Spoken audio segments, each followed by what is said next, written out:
I'm Lori, the owner of MysticConvergence.com, and this is the first in a series of videos I'm going to be doing about tarot.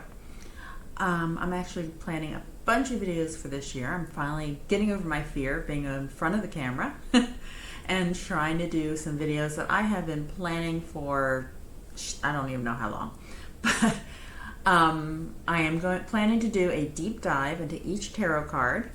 And I mean a deep dive going into symbology, the color, the numerology, all different kinds of things about tarot cards. I'm going to be doing probably a few cards a video. I'm not exactly sure yet how this is going to work out, and I don't exactly have a release date.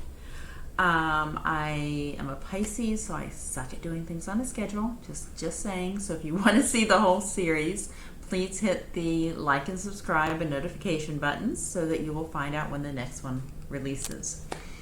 This first video I wanted to do is kind of a brief history and a frequently asked question about tarot and divination with cards, which is called cartomancy. I always trip over that word.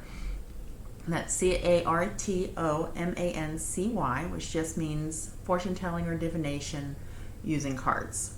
Okay, so technically tarot, oracle cards, any system that uses printed cards, even regular old-fashioned playing cards, is cartomancy. Okay, so I started Mystic Convergence 20 years ago, which doesn't seem possible. I mean, it seems like just yesterday I hand coded everything on my computer in the little office nook of my apartment, and I tried to clear out room for inventory out of closets, and I think I stole part of my roommate's closet at the time for inventory. I mean, yeah, it was nuts, but that was 20 years ago, which just blows my mind. But during that time, I've had questions just about every subject under the sun, and several about tarot. So that's kind of where this video came from. Now, tarot cards themselves, for brief history, they date back to the late 1300s, so they're very old. There's been remnants of decks found in Italy and France, and yes, I do have notes on this because I suck at remembering dates and names. But the cards back then were mainly used for games. They weren't so much used for divination or foretelling the future as they became to do. In 1781, a French Freemason named Antoine Court I'm going to murder this name, Gebelin, published a complex analysis of tarot cards, which really was the first written look at what tarot cards were and what their meanings were. He suggested the symbolism was more esoteric in nature and not just for games. He claimed they were based on ancient Egyptian mystery schools, which there's really no proof of that. Some people think it came from Italy. Some think that France was the beginning of it. I've even seen suggestions from India and Turkey and I mean, just about every country in the world has been said to be the originator of tarot cards. There's really no proof. We don't have historical documents saying this is where they came from, this is who invented them at first. We just don't know. But in 1791, the first tarot deck designed specifically for divination was released. And the author of that one was Jean-Baptiste Aliénat, who's also French. He was a French occultist. So there is a big history of France in documenting tarot cards and bringing it to more mainstream knowledge. In 1909, though, two members of the Order of the Golden Dawn, which is probably one of the best known mystery schools or esoteric schools even today, and they're still around today, but two members of the Golden Dawn, Arthur Waite and artist Pamela Colman Smith, took the deck that Jean-Baptiste Aliénat released, along with other tarot records and fragments of decks and teachings from the Golden Dawn and combined them into what became really the now de facto standard deck, which is known as the Rider-Waite deck.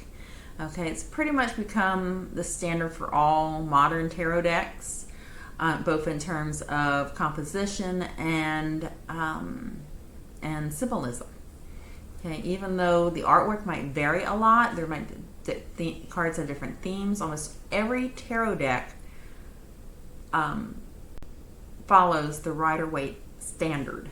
Okay, if there is such a thing. The symbolism of the cards includes a lot of Kabbalah and teachings from the Golden Dawn, because both were were used very much in the Order of the Golden Dawn at the time, and still are, actually. Tarot decks. Now let me go back for a second. One of the most common questions I get is, what is the difference between tarot decks and oracle cards? And I've seen all kinds of answers. I'm in quite a few Facebook groups and other social media groups, and I've seen all kinds of answers from that. Oracle decks can't be used for serious readings, only tarot decks can, and all kinds of craziness. And honestly, either form of deck can be used for any kind of divination, okay? The difference really is the structure of the deck.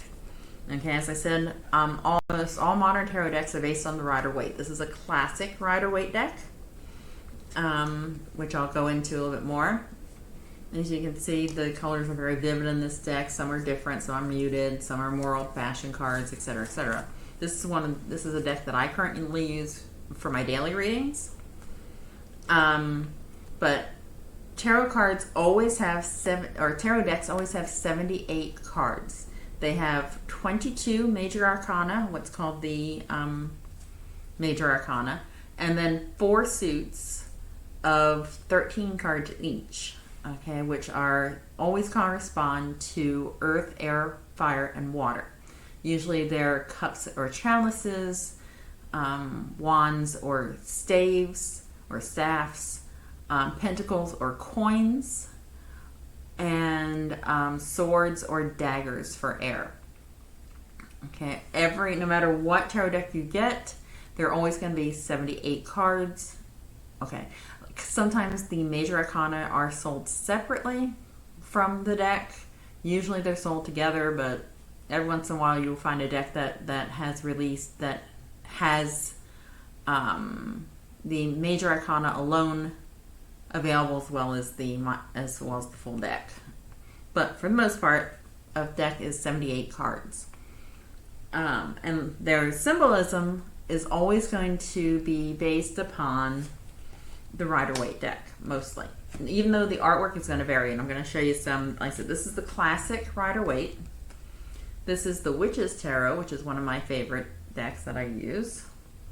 But then we have a little bit different ones, such as this is the Circle of Life Tarot, which beyond being round, you can also see the Fool is shown quite a bit differently from this guy. Let me get this one back.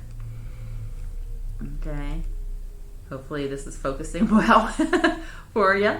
But the theme is the same. You can still see the Fool, the rushing towards a cliff. The symbology is similar. Everything is there. You also get sometimes a different one called, like this is the Tales of the Mystical Cats Tarot, which just instead of the Fool, he calls it the Cat. Occasionally you will find a deck that renames some of the traditional cards. Like this one just calls it the Cat instead of the Fool. He's still going out on his own, forging his own path, which is the meaning for the Fool. You also occasionally find a tarot deck that is based on Rider-Waite but changes something. For example, the Witch's Tarot changed Judgment, the Judgment card 20, to Karma, which is just a more in line with the witch theme.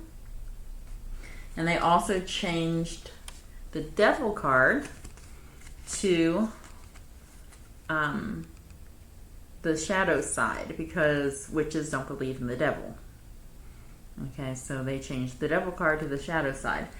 The meanings are still the same, no matter if they changed them, or they'll be very, very similar, very close. Tarot cards are published in two different ways. Usually, they're released either as a set with a book, like this is the After Tarot. As you can see, it comes in a box set, and it has a quite extensive book of meanings and history with it, and then the cards themselves. Or they can just be a simple box deck, and these guys will always have a little pamphlet in them with the meanings, which mine is missing. Oh, there it is. Thought it was missing from this deck. It has a little booklet in it. Okay, so when you see it listed online for sale, that's the difference between a book and deck set versus just a book with a booklet. Okay, and some retailers call them different things, different ways. Some call these kits rather than sets. However they do it, but those are different. Oracle decks, on the other hand. Oracle decks can be any number of cards. They can be any format of cards. They can be any artwork. They can be any style.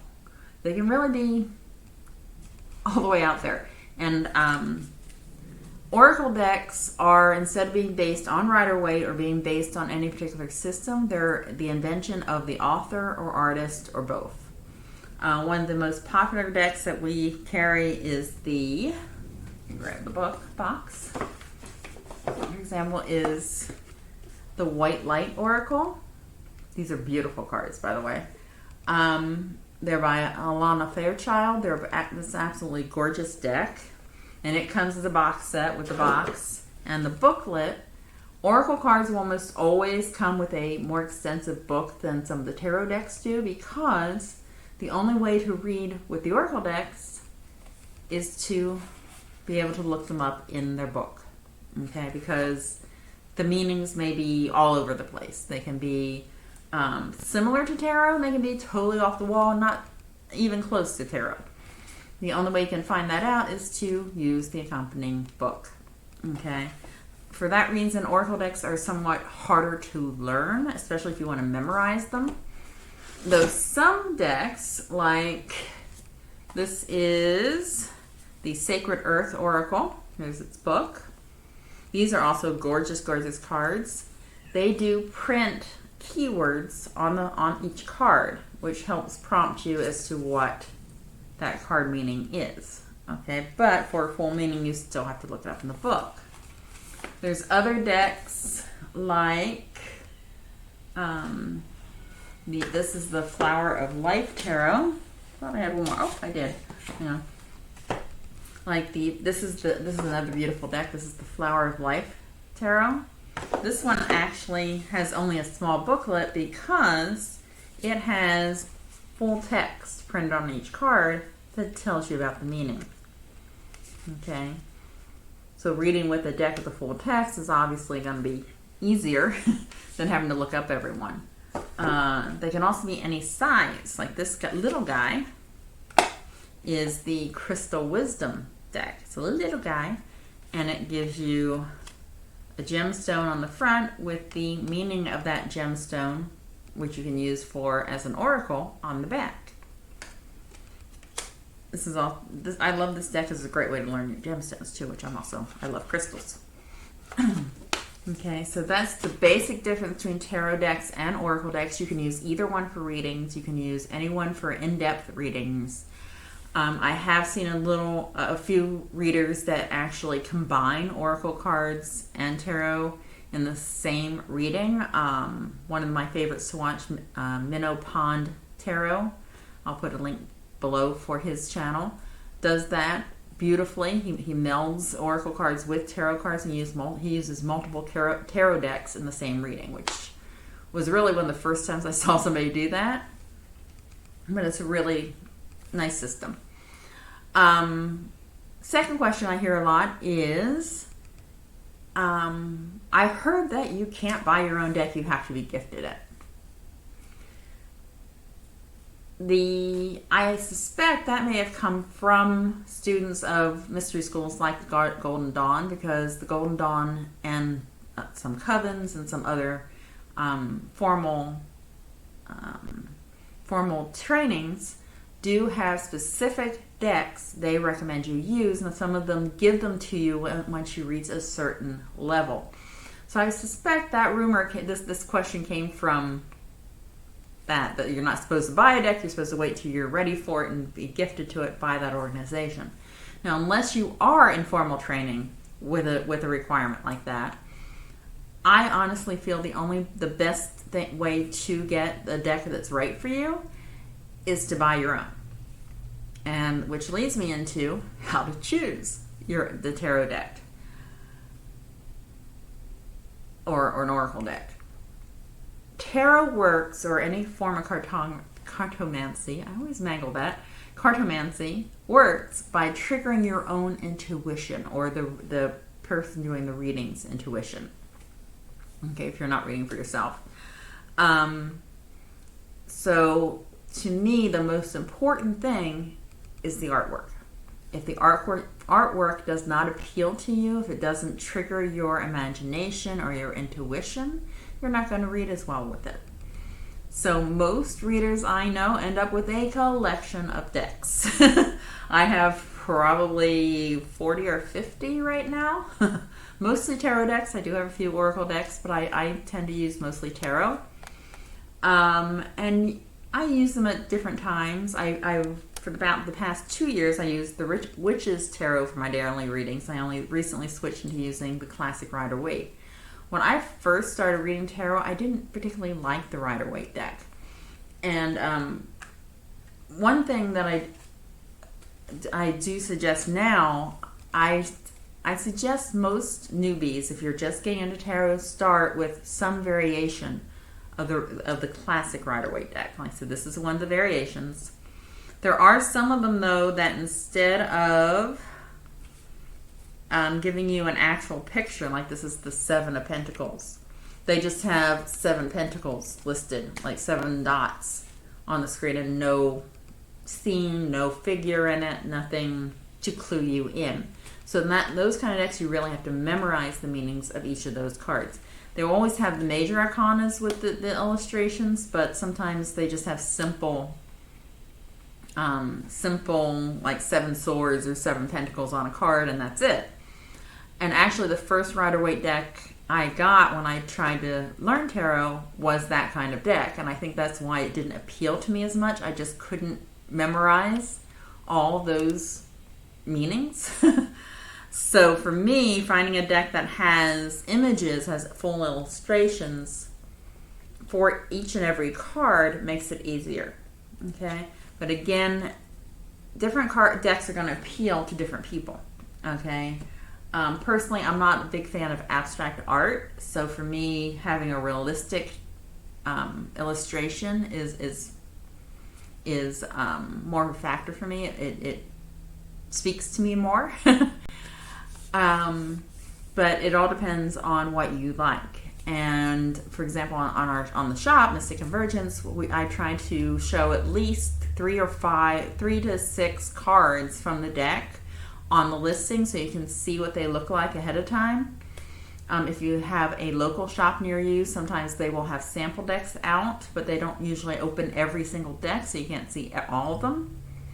So it just depends on what art appeals to you. Tarot decks generally will run between $15 to $35, depending on the deck, and if you're buying just the deck with the little booklet, or if you're buying the full box set, etc. So they're not that expensive. So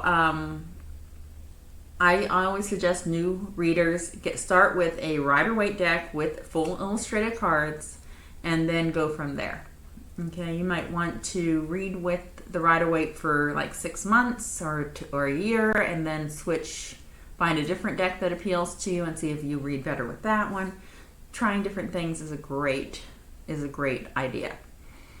One of the other questions I get is that can I read for myself?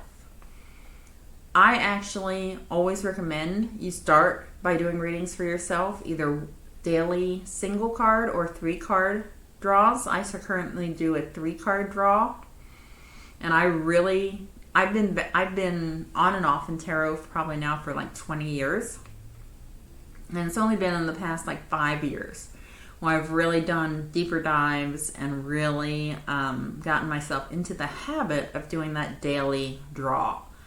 Doing a draw for yourself, seeing those cards, seeing the images, seeing what it brings up, and also journaling it. I always recommend keeping a record of your readings. I jot down what the cards were and what they meant to me that particular time.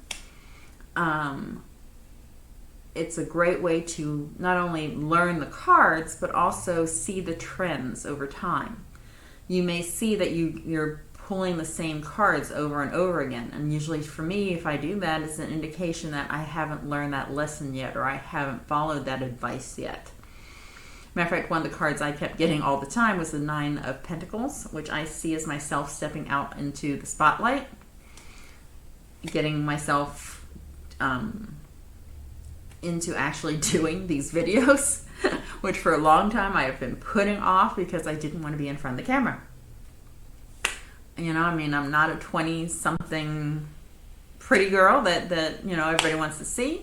So I kept putting it off and putting it off and putting it off. And I kept getting the advice of be bold, do it, step out in the light, take action. I kept getting all these cards that said, okay, I'll do videos finally. So here I am. The problem with reading for yourself is that I only read for myself. I only do general readings for myself. I don't try to find answers in a particular card reading because it's very easy to influence your own reading if you're doing it for yourself, or seeing things, missing something because you didn't see it or you didn't want to see it, Sometimes it's scary to take action. It's definitely scary for me to be on camera. That's why I put it off for so long. But putting it off also just delayed what I really wanted to do and I really wanted to share information. And even though I'm getting tongue-tied, I'm really resisting the urge to stop recording and redoing this from the beginning, because I want to be genuine. I want to give information. I want to provide a service for you guys. I want to do more than just sell my products. I've never been interested in just being a salesperson. I want to be a teacher. I actually used to teach. I used to teach 3D animation and video production for a while, which is kind of ironic. Might not only be on camera, but I was always behind the camera. I was teaching editing. So yeah, it's just getting over your fear, getting over your frustrations. But sometimes you will hide that from yourself in trying to do your own reading. Especially if it's something that is emotionally important for you. Like before my father passed and he was sick, I purposely did not ask the cards about his health or if he was going to be with us for another year or another Christmas or questions like that, because one, I didn't want to know. I really didn't want to know, but I knew that was an emotionally charged issue that I probably would not see clearly even if I had pulled cards for myself. So that is something I do not suggest doing. But doing general readings for yourself, like every New Year's Day, I do a 12-card reading for the year ahead. And I write it down in a journal. At the end of the year, I'll refer back to it. Actually, at the end of every month, I refer back to it and see, oh yeah, that okay, I see where that came in, and how that followed into this month. Sometimes I don't. Sometimes it takes me a while to see. That's why, like I said, journaling your readings is very, very important. I'll put a link below for the journal that I personally use that I love, called the Ritual Journal. I'm not associated with them. I just love their journal. I've been using it now. This is my 3rd year using their journal. It really helps keep me on track with my daily readings. Let me see. There was one more question I think I had. Yes. The other question was, that I get a lot is, what do reverse cards mean? Now, most books on tarot will give you the reverse card meanings. But whether or not you want to use reverse cards is up to you. Personally, I don't. Well, there's some exceptions to that. Occasionally one will come up reversed and it triggers something in me thinking that way.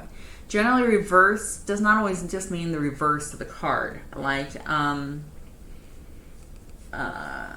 it may mean a delay in whatever that card's trying to tell you. It may mean a change of plans. Maybe you planned to do what that card was, but when it comes up reversed to tell you you changed your mind, which I have had come up before. And sometimes instead of a card meaning something good, they'll mean something bad if it's reversed. That one I don't prescribe to. I look at it as a lesser of, or maybe a change of mind, or maybe something delayed rather than something bad. But most tarot books will give you the reverse meanings if you want to use them. It's all up to you if you do or not. That's pretty much all the questions I had covered for this video. I got through it. I didn't stop myself, so I'm considering this a win. Please bear with me as I get all this technical things figured out. This is my first big video trying to do it in my corner in my art studio. Trying to set up a permanent recording area for myself, so hopefully I'll do more videos. And so I am planning to do a lot of videos on tarot over the next year, diving deeper into meanings, into symbolism, into all that stuff. But I don't know exactly when. I don't have a set schedule for them. So the best thing to do is hit the like, subscribe, and notification buttons to find out when I release the next video. I also have a Facebook group on divination, which I am currently working on getting more active. So if you want to join us, I'll put the link below too. I discuss not just tarot, but also other forms of divination. I'm also thinking about coming live into the group to do oracle card readings or tarot card readings upon occasion. And I also invite other members of the group to do that. So there are rules to the group, which you'll see when you enter. I do not allow anyone to charge for readings, but if you want to come in and do a practice reading for somebody to hone your skills and learn more about tarot, I totally support that. And so if you have any questions I didn't cover, please put them in the comments, and I will either reply to them in the comments or maybe in a future video. So thanks for joining me, and I hope to see you again.